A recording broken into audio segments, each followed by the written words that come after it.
So now we have our line terminator placed back into the loop where we want it, and you can see it looks like a pretty decent splice. But we have the most important part of the splice to do yet, and that is the bury, and that is the portion of the splice that gives all the strength to the splice. Now a couple things here. Again, make sure you have a nice taper. Ducks is so stiff that what you're going to be able to do is push it through the line instead of having to connect it to a fid and pull it through like you do on a lot of softer braids. So we're going to do that. That's going to make it a little bit easier. The first thing that we're going to want to do is follow this out to the end and mark where we need to bring our fid out, and you'll see what I mean in a second. Now what I do for 7mm line, I want to take that out to about, mark it about 5 inches beyond the end of the line itself. So what we're going to do is make a rough mark about 5 inches on the line. Now that's going to tell us where to exit with the fid once we put the fid through the main portion of the line to do the bury.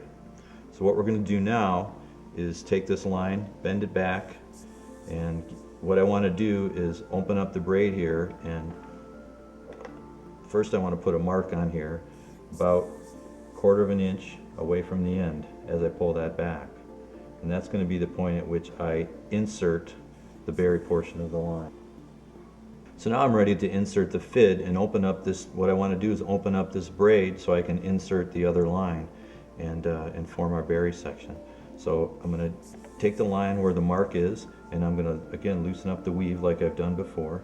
I'm going to take my smaller fid, place it in the line at the mark, and you can see I've started it, and I'm just going to take my time and push it through the center of the line up to the mark.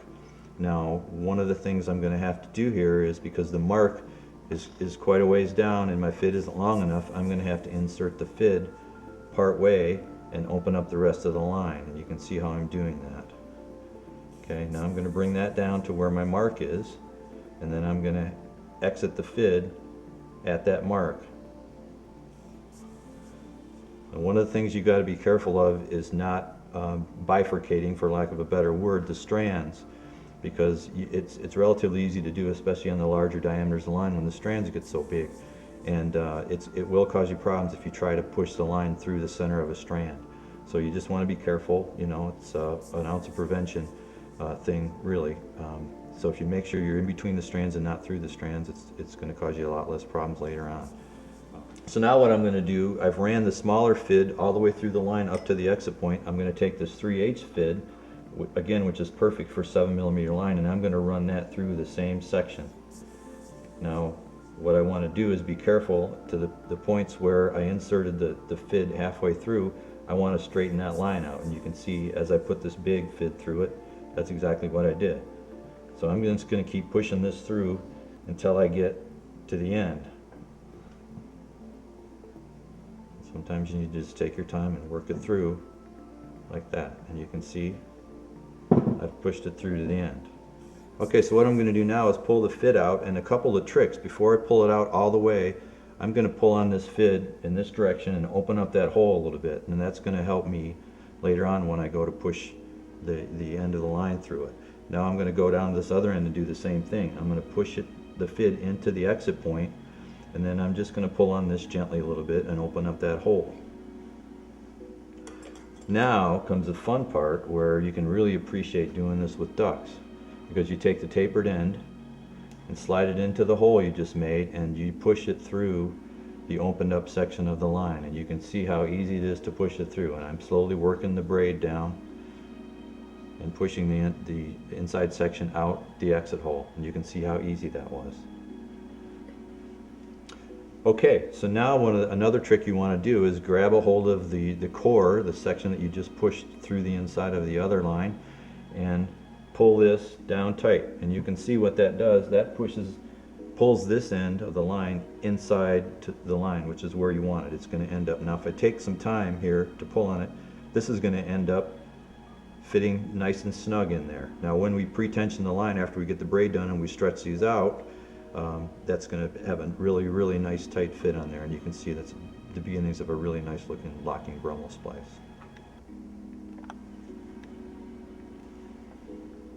Okay, so now what we want to do, we've pulled this back out. What we want to do is slide the cover back down the core again, because we want to do our taper, which is the final part of the splice.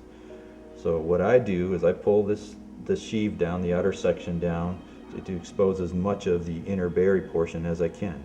Now for 7mm, we want to have a 9-inch taper. So what we're going to do is mark this line every 3/4 of an inch, because there's 12 strands, down to 9 inches, and then cut a strand every inch. So what I'm going to do is take the tape measure,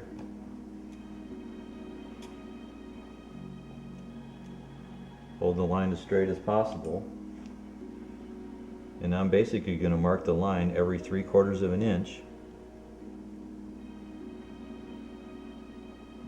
until I get to the 9-inch mark.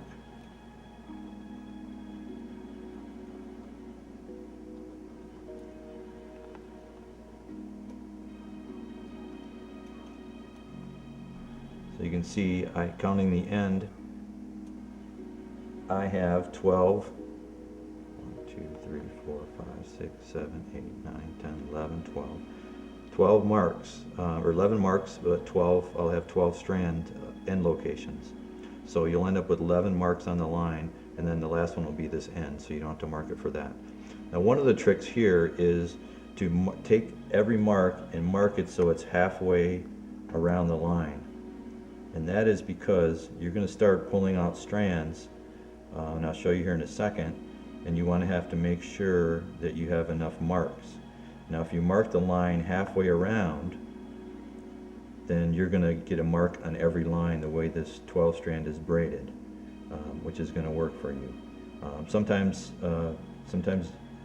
one mark gets lost, or maybe 2 marks get lost, but it's not till you get to the end, and then it's relatively easy to see where your 3/4 inch mark is.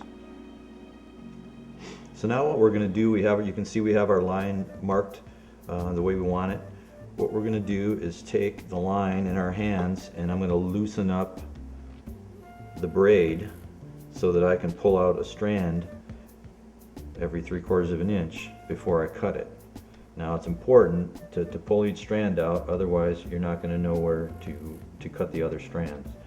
So what you want to do is take this first mark, take a small fid, and pull this out. Now sometimes you need to work on this. You can see it's a little bit of effort involved, but it's not too bad as long as you take and you loosen up the weave beforehand. So now I'm going to pull the next one out at the mark that I just made. And I'm going to do that for every strand.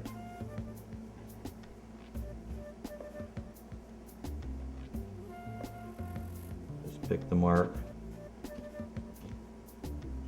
pull the line out, and do that for all 12 strands.